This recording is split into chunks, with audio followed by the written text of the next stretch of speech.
Great pleasure to be here today. I'm of Italian heritage, so I need to wave my hands and move about in order to express myself.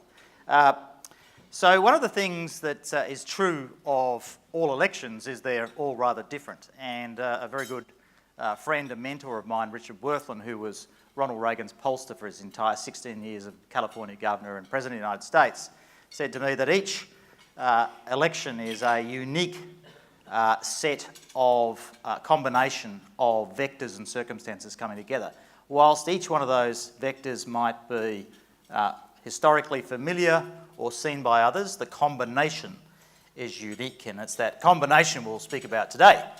Now, immediately I started to worry because I saw the title of this conference, the EPO conference, and of course I'm the chairman of Australia's largest bike safety charity, the Amy Gillett Foundation. And of course the drug of choice amongst professional cyclists for many years was EPO. And I can only assume that means you want to supercharge the economy somewhat illegally, perhaps devalue our currency even further than it was before. But also in the role of the Amy Gillett Foundation, I also come across some interesting factoids, and one of those factoids is someone mentioned the rise of driverless cars. And this actually speaks to choices and vectors, because one of the big debates in the safety community about driverless cars is they all sound very safe. They have a computer that works out what you want to do and where you want to go, and who will detect through various sensors on the cars what's coming up next, hopefully with more accuracy than the economists that we've spoken from today. But they detect various things and then they avoid an accident. But it's not that simple. So some of the motor manufacturers are contemplating putting the choice back on the consumer.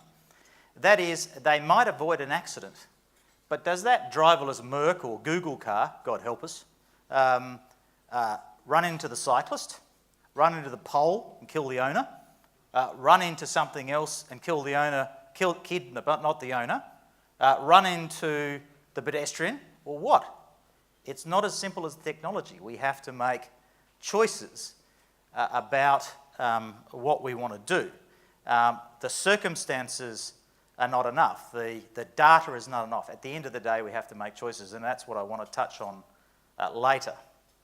And of course, one of the things that's true about polling is, the first thing that's true about polling is it's a low barrier to entry. I'm a former econometrician, so the first thing they tell you about is a low barrier to entry. And you don't want to be one of those markets because everyone thinks they're an expert and they can do it for low price. That's politics. So I'm honoured to present to 250 political experts today, so thank you for your opinion. But elections are about three things. When you look at the next election you want to observe, think of three things. Issues, and that has some depth to it. That is, how relevant are those issues? Differentiation, that is, who's best or worst on those issues and who can manage those issues for better or worse. But the last one, and this is what's becoming more and more important, is the context of management of those two things. And we may deal with each in turn, perhaps. So what are the issues most important to Australia today? Well, here I want to get back to consumer opinion. So we've seen a lot of metadata about voters and consumers here today, but what are they actually thinking? So here I'll take an historical, perhaps, view. So what have Australians seen? And here there's been two schools of thought. There's been a school of thought, perhaps the Alan Jones school we'll call it, that Australians are strugglers and battlers, and they battle their way through things, and they need somehow protection from governments economically, and etc. The other school of thought, which is somewhat different, is that Australians are somewhat economically arrogant. Over the last 25 years, they've sailed their way through the world on the back of the mining boom, have no idea of their relative economic privilege, and want to party on somehow middle class welfare, etc. The truth is, of course, different from those two, and it describes the Australian condition. Australians have been aware of the unique position they've been in. They have been aware that they have uniquely favourable circumstances in terms of the demand for our energy and resources, our relatively stable economic base, our relatively good regulatory system. So, for example, many in the banking sector said after the GFC that we were saved by the banking sector. Most people thought we were saved by our regulation of the banking sector. So that they do feel privileged, and Australians do feel that they've been on this economic pedestal. They feel privileged for that. They didn't feel arrogant about it, but they do feel they have been on this pedestal. And of course, what they see now is that pedestal having or developing significant cracks. And it's a bit wobbly now, because obviously they've seen a dramatic change in our term of trade. Most of the indicators that were discussed this morning, particularly by our friend from Credit Suisse, are in fact observed by Australians. They did see a decline in our terms of trade.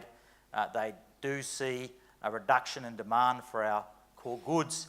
They do see an economy in transition from the resource sector to services. That's why even 5 years ago you saw politicians talking about a mini-pillared economy. Remember that in the 2010 election? The reason for that is Australians were recognising this transition even 5 years ago. So they're seeing a transitioning economy.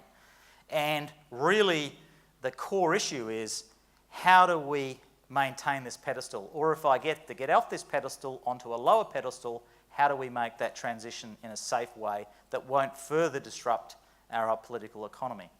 In the meantime, you've had tremendous political disruption. You voted for Kevin Rudd in 2007, you got Julie Gillard, and then you voted for Julie Gillard in 2010, and you got Kevin Rudd, and then you voted for Tony Abbott in 2013, and you got someone new again. And in addition to that, I think the number is closer to 20 of the number of state and federal leaders that have changed since 2007. Since 2007 also, you've seen planes shot from the sky, domestic terrorism in Sydney, Catholic across the Middle East. So we've seen, even in the last 18 months, since 2 years since the election of the Abbott government in 2013, very dramatic changes. So the political economy is one of, I want more political stability and less gratuitous political change, but I do want growth and positive change in terms of the management of this transition. And the ability of political parties to convince voters that they are the best at that will be core to the next election.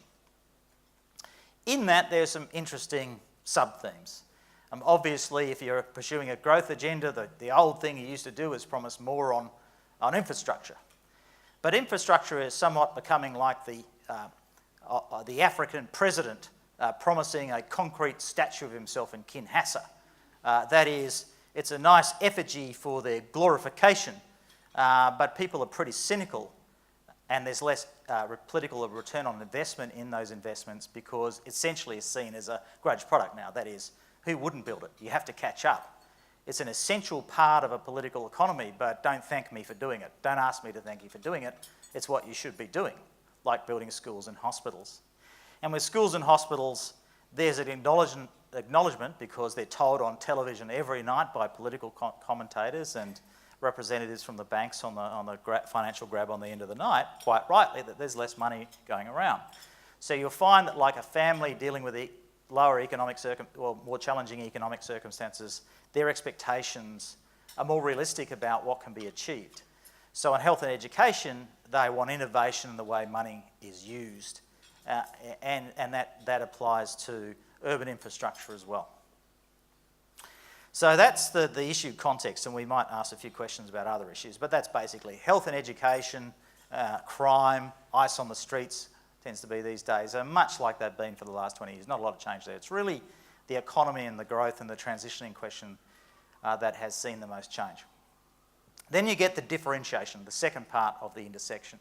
And on differentiation, we've seen a change there as well over the last 20 years across Western democracy. We work for more than 4 Commonwealth Prime Ministers at the moment, and there's a commonality there in terms of all their populations viewing the differentiation between political entities and their offering differently. And the biggest has been a growing inelasticity in who's best at something. So if you take a rational approach and you measure it on various high-tech metrics about who's best for, say, interest rates or the economy or even a transitioning economy, or who's best to manage health and so forth, you only get really quite inelastic movements in that now. No one's going to suddenly say who's been thinking Labor's best for managing industrial relations going to suddenly think that a right-wing party is, right?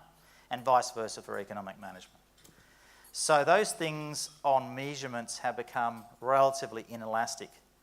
And if you could imagine a horizontal versus vertical scale where vertical is becoming more important to vote, down, less important to vote, over one side is one political party, on the other side on the horizontal axis is another political party, the movements tend to be up and down now, not side to side. So the Dick Morris sort of era of stealing your opponent's game is probably less effective than it used to be, except maybe for certain elements of the economic message.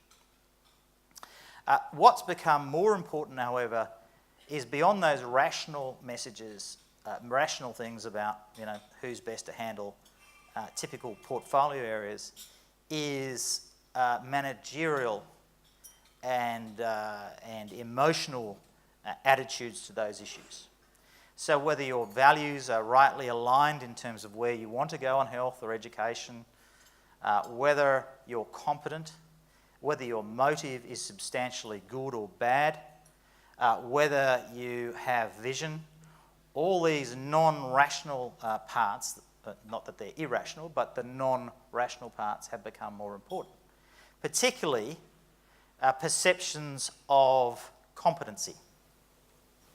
And this is in a recent column where I explained that you can't use as a leader in business or government anymore the excuse of you've been victimised by the media, because competency and your ability to deal with stakeholders is a key metric for whether you get voted in or out. Because if you can't manage the media, how can you manage the country? So managerial and political competence is becoming more important, largely because on the transitioning economy we've heard lots about, and the unknowns of all the unknowns, you want to know that someone is able to manage difficult issues. So in the old days, if a fire erupted in the kitchen, as I joked at the AFR tax summit, you'd say, don't worry, we've got a plan for a fire, we've got a strong position on fire, we're better than the opposition on fire. The kids these days just say, Dad, put out the bloody fire. So the adaptivity quotient, measured in various ways, is becoming very, very important.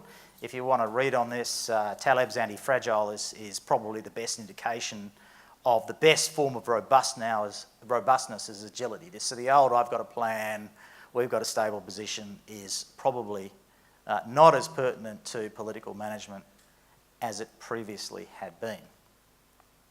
Competency and horizon. So the other new concept that I'd like to introduce is horizon. So you have to manage things adaptively.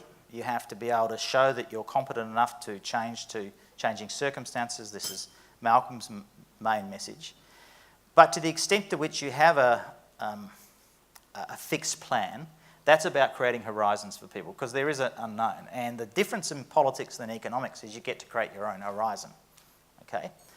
Now, this is where economics start to come in. I was very, very interested in some of the wages and wages expectations graphs we saw this morning. And one of the real-world effects about wages is about the growth stuff that we talked about earlier, is the relevance of the growth agenda and the transitioning agenda is jobs first, second, third and fourth. And there's two elements to the jobs. The first is obviously the old thing about job security and job availability if you don't have a job. In a transitioning economy, should I change my job? Should I find a job of sufficient, not only pay, but quality? But also the quality of jobs into the future. And that is, Australians don't really want their sons and daughters to grow up to be baristas and hair and nail polish people. They want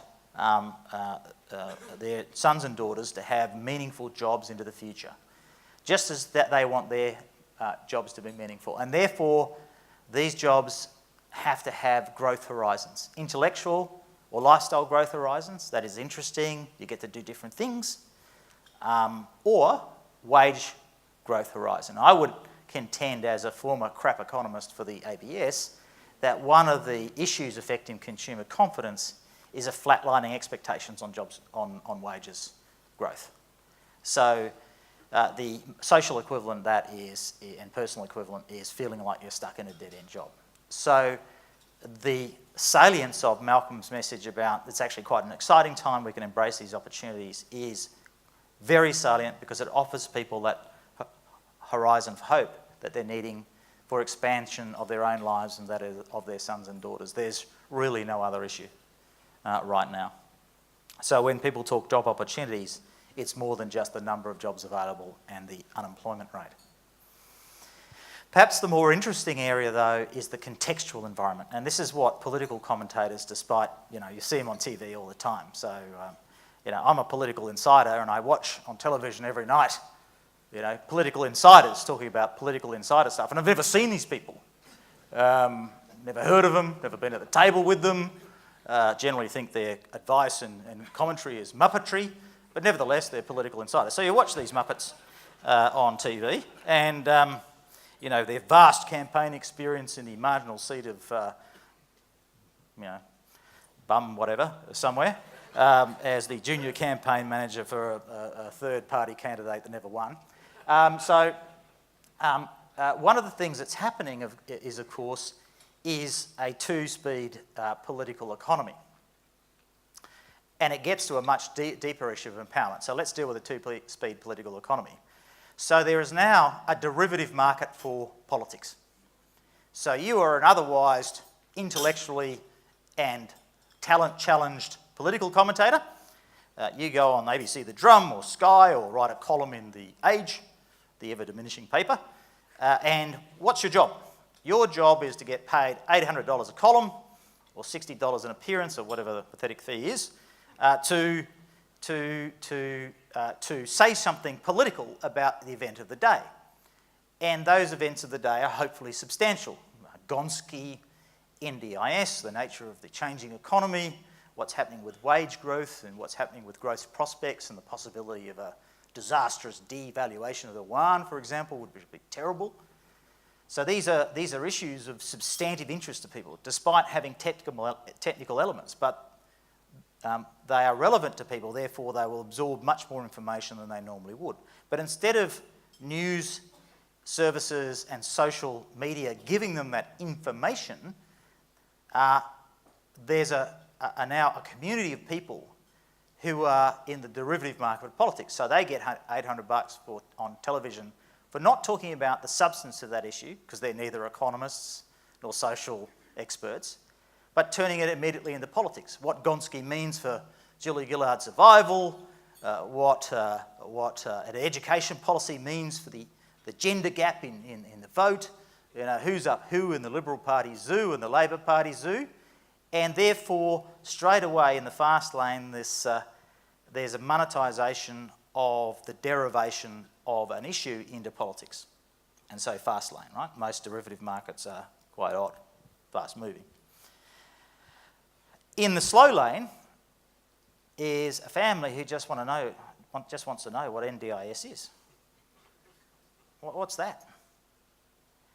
In the slow lane is a family saying, what is the plan for a transitioning economy?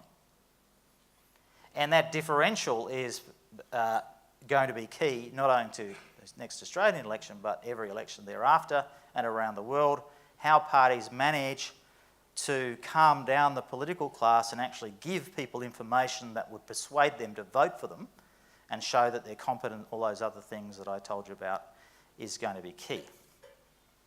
The other part of the contextual environment to finish on is two other parts. The first is franchise, the second is somewhat more complicated, so I'll get the first. So the franchise. So if you are this Australian, and we made observations about the massive changes in our economy, so if you're an Australian and say, well, I didn't really have much to say about the global deal on climate, whether I agree with it or not, I voted for Julia Gillard in 2010 and I got Kevin Rudd, and I voted for Kevin Rudd in 2007 and I got Julia Gillard. I got a carbon tax I didn't vote for. I'm getting treaties I may approve of, but I didn't have a franchise in. So essentially, politically and economically, there's an argument that says that people have been disempowered. So they're reaching back into that power in new ways. So, for example, one of the little and interesting things that's happening is that for many years now, under the skin of the political geniuses that we've talked about, under the radar from them is the rise of the environment as a significant issue locally. So whilst the environment as a national issue has waned from the peak days of 2007 and 10, certainly an important issue of substance, relative to their concerns about local environment, it's not as significant. And a local environment is about preserving your investment. Voters act like investors. They want to maximise their return and minimise their risk, politically or economically. And so what maximises their return? They do have power over their local member. Their local member can change the circumstances in which they live because they can preserve the local park and street and reef, okay? And you can feel the power over that because there's a more direct franchise. And so the ability of people to perceive that they can make a difference in this political economy is key. And that's when we get to the really interesting bit. What you saw in the UK election, for example, was something really fascinating. And that is, there is one of the benefits of so much political talk and an increase in political observations is that people are relatively, although they're not interested in the gossip, they're relatively well politically informed. And that means, just like inflationary expectations that you were taught in 1980s economics classes at ANU, there's political expectations, behavioural changes. So in the UK, for example, in the 20-odd seats that the Conservative Party needed to win, mainly out of the seats they didn't win from the Liberal Democrats that they then had to subsequently govern with for 5 years, those people weren't asked to consider who the local member was or the issues. They straight away started gaming out what was going to happen at the end of the day. So given the polls and given their situation in the political economy of Britain, they were saying, well, I probably live in one of those 23 seats. It appears as though I do.